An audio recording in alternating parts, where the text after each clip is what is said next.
At this point, I'd like to ask Congressman DeLauro to please come here, and Wayne Winsley come join us.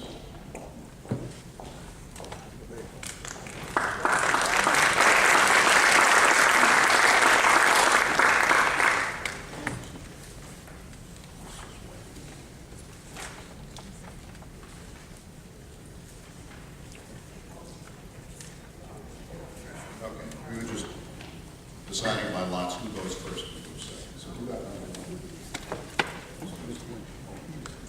So, well, we've got just a couple of ground rules, just I want to state them here before we begin.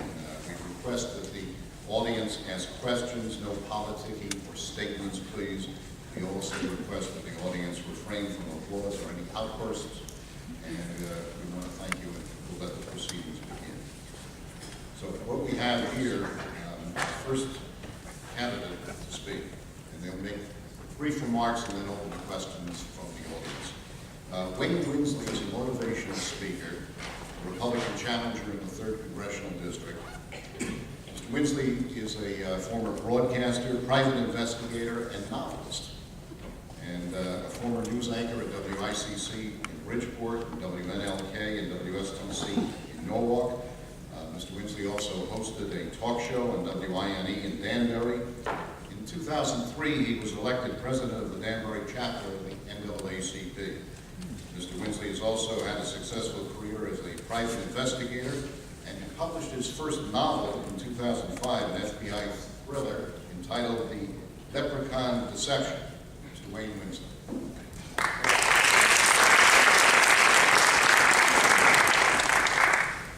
Thank you very much.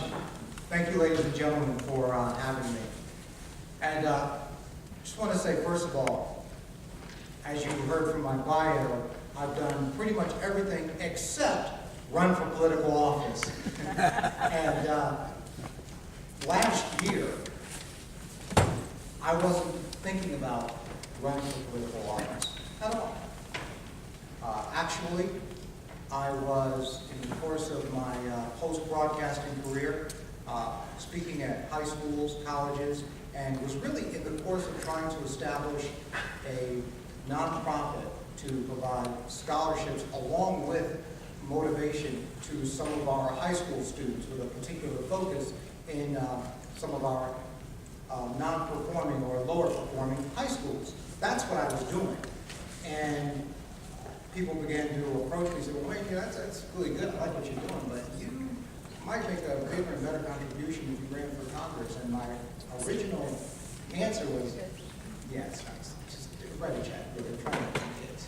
But I stand before you as a fellow American who is, quite frankly, distressed at the direction that our country is taking. Now, as we look out at the skies today, we're bracing for a storm.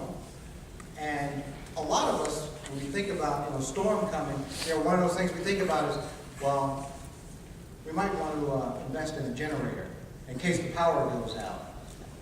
Well, folks, the truth is, our nation is in a bit of a storm right now.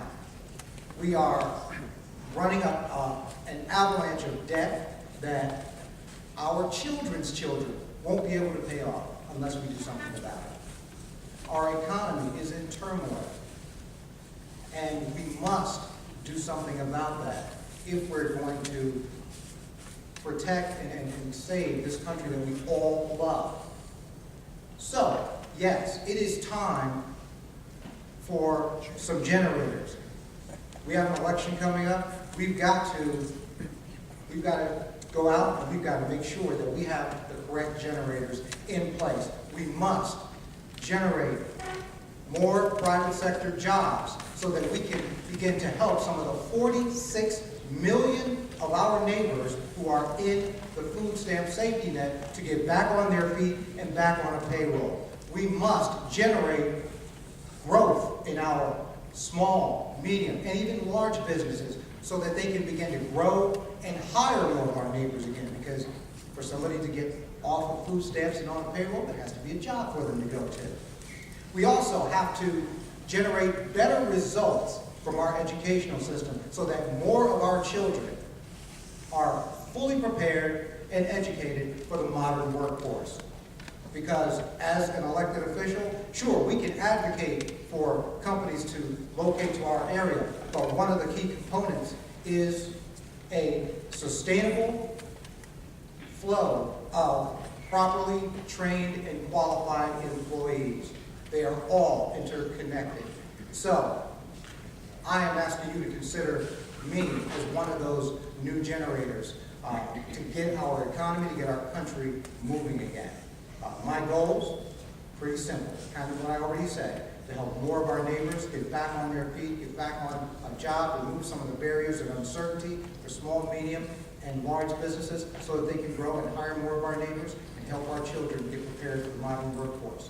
Now, since we are gathered in a synagogue this morning, I think it is pertinent that you get a little bit about my ideas and thoughts about the relationship between the United States and the state of Israel.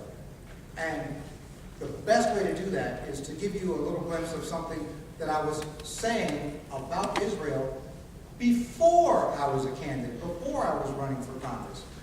Early last year, I spoke at the Connecticut State Capitol, and it was as part of the ceremony for the raising of the Israeli flag over the Capitol. Some of what I said is this. When I was serving my country as a member of the United States Navy, I spent a fair amount of time in the Middle East. And serving in the military gives you a unique perspective about the red, white, and blue. You know, our flag, the American flag, reminds us of home, patriotism, family, country.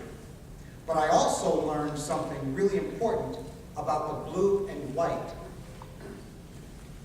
To the American servicemen serving overseas, the blue and white means you're among friends. You don't have to worry. Now, make no mistake, America has several countries in the Middle East with which we have cordial relations. America also has some business associates in the Middle East, as anyone who drives an automobile is well aware of. America even has some comrades in the Middle East who happen to be for what we're for or against what we're against at any given time. But as for true friends and allies, the United States has only one, the state of Israel. Should you choose me as your next representative, you can rest assured that you will have someone who understands that and will always work to ensure that when our comrades who serve under the blue and white, when they see the red, white, and blue, the message will be, you're among friends. Thank you very much.